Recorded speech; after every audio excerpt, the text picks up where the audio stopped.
Hello everybody and welcome back to another video on the channel. Today we are going to be reviewing the Sydney Swans versus the Melbourne Demons. It was the first game of the AFL season. Specifically, I'm going to be reviewing the Sydney Swans performance and the 5 key takeaways I got from that game. This is going to be the first of this style of video that I've done. I have done Sydney game reviews in the past, however not in this format. I hope to do a few more of these throughout the season. However, I can't guarantee that I'm going to be able to do one every round or even every second round, but I will complete as many as I can. So first of all, I will say that I was very happy with the win. Of course, you always love to see your team win, especially in the opening round. Getting the W on the board early is always a good thing. So without further ado, let's just get into the 5 key takeaways from the game. Number 1. Brodie Grundy is still an All-Australian calibre ruckman. There was a lot of anticipation going into this game about the Brodie Grundy v Max Gawn ruck duel, and in the end it was Brodie Grundy that easily came out on top. He finished with 23 disposals for the day, 33 hitouts, but what impressed me the most was his work at ground level. His disposal efficiency wasn't the greatest, however I wasn't expecting too much in that department from a ruckman, but I thought his second efforts at ground level chasing after the footy and also his defensive work, he laid about 6 tackles for the match and was always putting pressure on the opponents. It seemed like at times he was almost an extra midfielder. He also did an awesome job of shutting Max Gawn out of the game. Gawn didn't take too many marks around the field, which is something he has become quite good at over the last few years. So while Grundy himself didn't take too many marks, he pretty much took Max Gawn's marking prowess out of the game. All in all, it was an awesome performance from the new Sydney recruit, and it's good to see that when he's given the opportunity to thrive as the number 1 ruckman, he is still capable of being arguably the best ruck in the game. Number 2. The Swans midfield depth goes deep.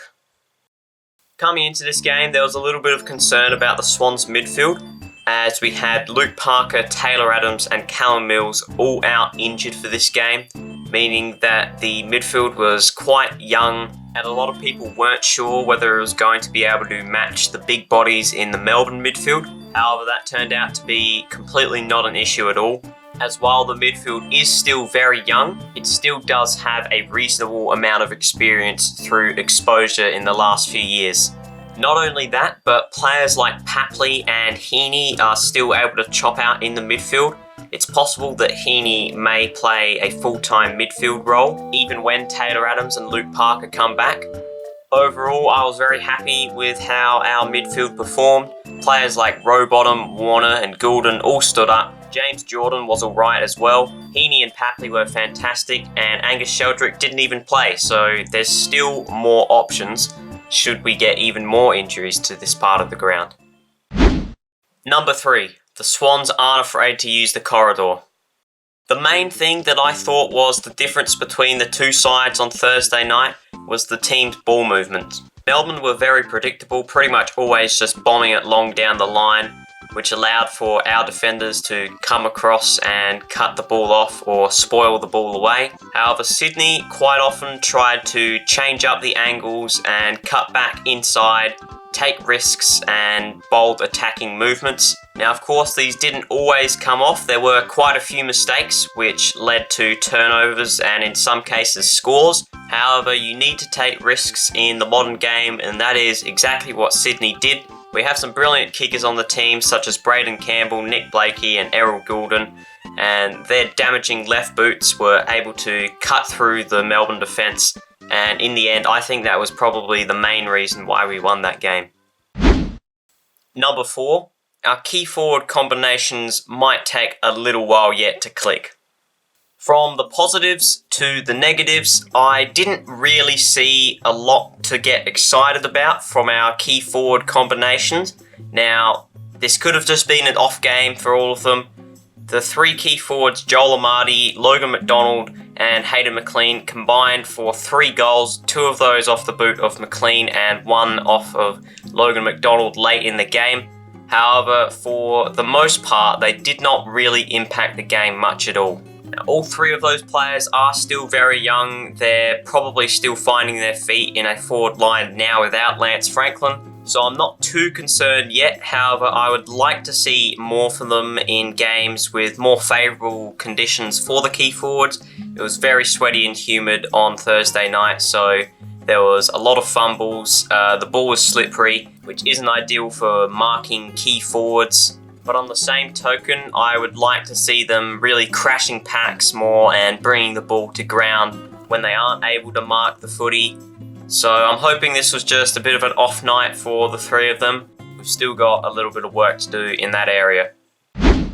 Number 5, Nick Blakey is one of the most exciting players to watch in the competition. If you're a Swans fan, you already know how good this guy is, but I just need to touch on him because his speed and agility for someone as tall as him is amazing, and he's got such a pinpoint accurate left foot kick as well.